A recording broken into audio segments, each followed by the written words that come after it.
ప్రసంగి వ్రాసిన గ్రంథము 5వ అధ్యాయము. నీవు దేవుని మందిరమునకు పోవునప్పుడు నీ ప్రవర్తన జాగ్రత్తగా చూచుకునుము.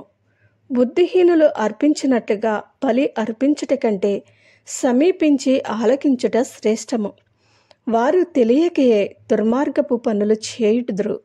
నీవు దేవుని సన్నిధిని అనాలోచనగా పలుకుటకు నీ హృదయమును త్వరపడనీయక నీ నోటిని కాచుకొమ్ము. దేవుడు ఆకాశమందున్నాడు, నీవు భూమి మీద ఉన్నావు. కావున నీ మాటలు కొద్దిగా ఉండవలెను. విస్తారమైన పనిపాటుల వలన స్వప్నము పుట్టును. పెక్కు మాటలు పలుకువాడు బుద్ధిహీనుడగును. నీవు దేవునికి మ్రొక్కుబడి చేసుకుని ఎడల దానిని చెల్లించుటకు ఆలస్యము చేయకము. బుద్ధిహీనుల యందు ఆయనకిష్టము లేదు. నీవు మ్రొక్కుకుని దాని చెల్లించుము. నీవు మ్రొక్కుకుని చెల్లింపకుండుట కంటే మ్రొక్కుకునకుండుటయే మేలు. నీ దేహమును శిక్షకు లోపర్చునంత పని నీ నోటి వలన జరగనీయకము. అది పొరపాటు చేత జరిగినని దూత ఎదుట చెప్పకము. నీ మాటల వలన దేవునికి కోపము పుట్టించి నీవేళ నీ కష్టమును వ్యర్థపరుచుకునేదవు. అధికమైన స్వప్నములను మాటలను నిష్ప్రయోజనములు. నీ మట్టుకు నీవు దేవుని యందు భయభక్తులు కలిగి ఉండుము. ఒక రాజ్యమందు బీదలను బాధించుటయు ధర్మమును న్యాయమును బలత్కారము చేత మీరుటయు నీకు కనబడిన ఎడల దానికి ఆశ్చర్యపడకుము. అధికారము నొందిన వారి మీద మరి ఎక్కువ అధికారము నొందిన వారున్నారు, మరియు మరి ఎక్కువైన అధికారము నొందినవాడు వారికి పైగానున్నాడు.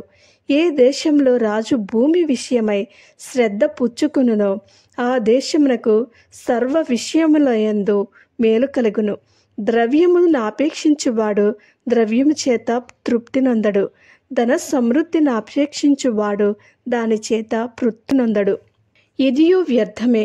ఆస్తి ఎక్కువైన ఎడల దాన్ని భక్షించు వారును ఎక్కువగుదురు. కన్నులారా చూచుటియే గాక ఆస్తిపరునికి తన ఆస్తి వలన ప్రయోజనమేమి? కష్టజీవులు కొద్దిగా తిన్నను ఎక్కువగా తిన్నను సుఖనిద్ర నొందుదురు. అయితే ఐశ్వర్యవంతులకు తమ ధన సమృద్ధి చేత నిద్ర పట్టదు. సూర్యుని క్రింద మనస్సునకు ఆయాసకరమైనది ఒకటి జరుగుట నేను చూచితిని. అదేదనగా ఆస్తి గలవాడు తన ఆస్తిని దాచిపెట్టుకుని తనకు నాశనము తెప్పించుకును. అయితే ఆ ఆస్తి దురదృష్టము వలన నశించిపోవను. అతడు పుత్రులు గలవాడైనను అతని చేతిలో ఏమీయూ లేకపోవను. వాడు ఏ ప్రకారముగా తల్లి గర్భం నుండి వచ్చెనో ఆ ప్రకారముగానే తాను వచ్చినట్లే దిగంబరిగానే మరలా పోవును. తాను ప్రయాసపడి చేసుకున్న దానిలో ఏదైనాను చేత పట్టుకుని పోవుడు. అతడు వచ్చిన ప్రకారముగానే మరలా పోవును. గాలికి ప్రయాసపడి సంపాదించిన దాని వలన వానికి లాభమేమి? ఇదియు మనసుకు ఆయాసకరమైనదే. తన దినములన్నీయు అతడు చీకటిలో భోజనము చేయను. అతనికి వ్యాకులమును రోగమును అసహ్యమును కలుగును.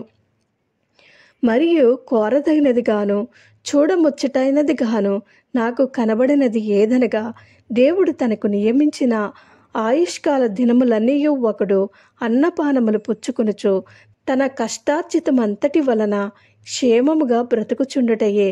ఇదియే వానికి భాగ్యము.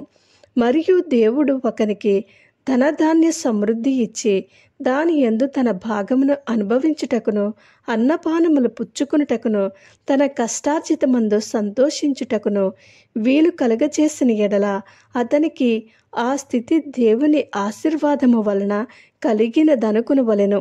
అట్టి వానికి దేవుడు హృదయానందము దయచేసి ఉన్నాడు కనుక అతడు తన ఆయుష్కాల దినములను జ్ఞాపకము చేసుకొనడు. ఆమేన్.